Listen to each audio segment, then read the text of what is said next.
guys! Magandang araw! Welcome and welcome back dito po sa ating YouTube channel. My name is Mary Ann Bonbon. Kung bago lang po kayo dito sa ating YouTube channel, huwag kalimutang i-click ang subscribe button. Pati na rin po ang notification bell para lagi kayong updated every time na may bago tayong upload. Sa video na ito mga kaibigan, pag-uusapan or ituturo po natin sa inyo kung paano tayo mag-encode sa WPS 2022 gamit lamang ang mobile phone natin. Especially kung kayo po ay mga estudyante at beginner lang mga kaibigan sa application na to, sana po ay makatulong sa inyo ang video na to. So ano pang hinihintay natin? Tara, puntahan na natin ang cellphone natin.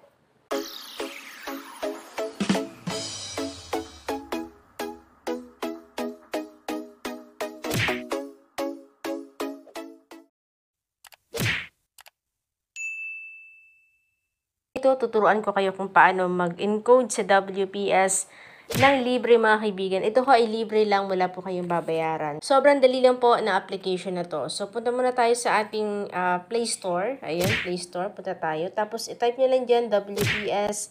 And then, i-download nyo lang. Kung wala pa po kayo, i-download po ninyo para masabayan nyo po yung mga tutorials natin. So, ngayon, click natin yung open dahil tuturo ko po sa inyo ngayon kung paano tayo mag-encode. So, makikita po natin itong plus sign na may create. So, ang gagawin natin, click lang natin yan. Tapos, click po natin itong dock. Okay? So, yan. Click po natin.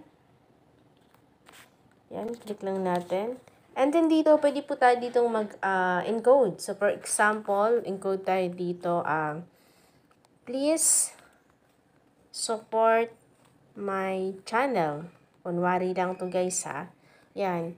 Tapos, ngayon, dito pala mga kaibigan sa WPS, marami po dito mga function na pwede po nating matutunan. So, kung ako para sa inyo, baguhan lang po ako na nag-encode dito sa WPS, ay kailangan ko lang na matutunan yung mga function dito. At least malaking tulong dito sa akin, okay? So, alamin nyo po at kayo na lang yung bahalang mag-research or mag-aral dito kung paano siya gagamitin or ginagamit. So, halimbawa, okay na yung ating in-encode. Halimbawa, let's say, tapos na po yung in-encode natin. Next, isa-save po natin. Click po natin ito. Yan. Yan. Click po natin yan. And then, dito po, pwede kayong mamili kung sa documents po natin isa-save or sa folder. Okay? So, syempre, save natin siya ngayon doon lang sa documents para mabilis nating makita.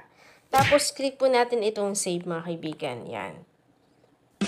Ngayon, puntahan natin yung ating, save. Click natin yung save.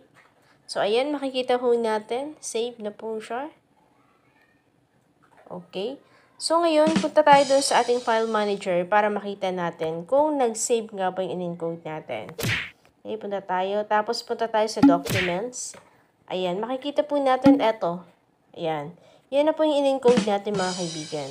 Okay mga kaibigan, yun lamang po ang ating tutorial kung paano po tayo mag-encode gamit lamang po ang WPS application. At sana ho nakatulong sa inyo ang video na to. At disclaimer lang po once again, hindi ho tayo professional pagdating sa ganitong larangan. Kaya sana po ay nakatulong sa inyo ang video na to. So mga kaibigan, kung nakatulungan po sa inyo ang video na to, huwag kalimutang i-click ang subscribe button.